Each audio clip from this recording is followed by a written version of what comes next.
So what I want to talk about today is the difference between attraction and objectification, specific to the heterosexual porn and sex addict. This is my area of expertise. This is my kind of field of emphasis. And if you are somebody who doesn't identify like as a heterosexual sex and pornography addict, there are plenty of other resources and individuals out there who can speak more specifically to that culture and that experience that I just am not proficient in. My favorite definition of the differences between attraction and objectification actually comes from a guy by the name of Noah Filipiak. One, I love simple definitions. I love things that are clear and not overly complicated. Really, the way that he describes attraction is attraction sees the her, objectification sees the it. And I really do think it can be as simplified as that. In the groups that I run, in my meetings with clients that I have, I often hear this word attraction come up over and over and over again. And I think for most sex and porn addicts, they have truly never experienced what it means to be attracted to somebody. Attraction draws us to another. Objectification treats the other not as a person, but as an object, as an it, to be consumed, to be used, and all for their benefit. I would take it a step further as well and say that it requires no consent. I don't need this woman's consent in order to treat her as an object, to remove her of her personhood, to remove her of her humanness, to remove her of her dignity. By its very definition, I need the consent not to exist so that I can have permission to do this. Because if I were to go about consenting to that, that would kind of be an awkward conversation. Hey, I notice you're really attractive. I'd like to look you up and down and treat your body as an object for my consumption. Are you okay with that?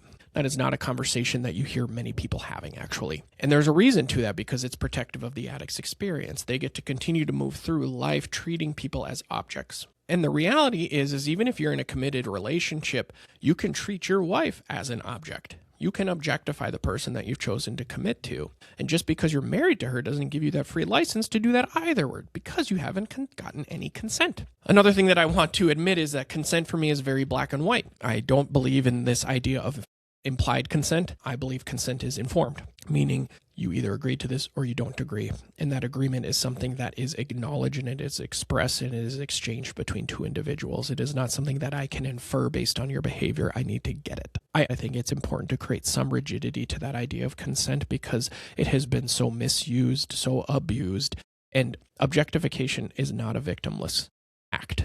And I think that's an important thing to admit and to sit with, that it does harm, I think, both to oneself and to others. Simply put, when I choose to objectify, I choose to strip an individual of their personhood so that I can benefit for my needs or so-called needs, for my wants, for my desires. I treat them as something they are not, which is an object, as an it, not as a human that I could be drawn towards, potentially foster a relationship with, whether that be a friendship or a romantic relationship. One of the reasons that this has been on my mind more recently is because I do think it's a topic that goes often unaddressed in recovery circles.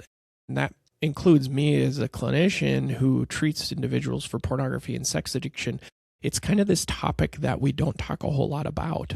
And I think it's a huge miss because I do experience in talking with clients and hearing their experiences, this is something that is happening and has been going on for a very, very long time. Most likely before the beginning of their sexual acting out, whether that be sexually acting out with other people or their use of pornography. And what has made it even more dangerous and even more harmful is that the introduction of sex with other individuals and the introduction of pornography, all it has done is emphasize that view of treating a woman as an object. And recently in a group, we talked about what needs to happen in order to describe or define what we're doing as objectification. And the group created a list. And in this list, we talked about things like, well, this person cannot be treated as a human. They have to be viewed as less than. Consent is not important. And this list got really long and really ugly and icky and gross. And out of that, what we talked about is if this is how we are choosing to view women, what changes when we are in relationship with them? And does it change? Or does this inform how we view women in their roles outside of the sexual relationship that we have? Does it change how I see or what I see their duty to be in relationship to me? How can I switch from seeing them as less than to an equal and transitioning from that? And how do I know if I've transitioned? And do they understand? Do they even know that I'm choosing to see them as less than in certain situations? and magically now they're my equal when I have decided that I'm not needing anything sexual from you. And I'm skeptical that that transition actually happens. And what I think actually does begin to happen is the objectification of women informs how we view them in relationship with us out the entirety of the relationship. It's not just exclusive to treating them as an it or an object that can meet my sexual desires and needs, but they become an object that is responsible for meeting all of my desires and all of my needs. Now, I also have to create an environment in which they can do that doesn't require me to be really transparent about what I'm looking for with them. So I train them and I manipulate them. I lie to them. And this is what the sex and porn addict starts to develop, is their attachment to a woman becomes really a recipe or really a culmination of a lot of invisible contracts that I have drawn up. They haven't signed, but I still hold them to. So we don't have consent. They become responsible for taking care of me, all while I am seeing myself as above them. Their duty becomes to serve me. And this is what can get really tricky and often really more of that felt experience that you can hear from betrayed partners, where they feel like they're being manipulated. They feel like something is amiss, but they can't articulate it. And I think it's these invisible contracts that exist from years and years of being treated as an object to serve the man. And I think it's important to really acknowledge that this is going on. This is a part of the dynamic, because if we don't, then it can't change. If we pretend like this is just a part of a man's journey that men objectify and it's never going to go away, and we minimize it, we absolve the individual of being responsible for how they see and treat humans, all humans. And it's not to say that women can't objectify. I'm not saying that, but I'm speaking specifically to the heterosexual male sex and porn addict, because their view of women is really harmful, because it puts women in positions of taking care of them without their consent. And I believe that that causes harm, both to the man and to the woman.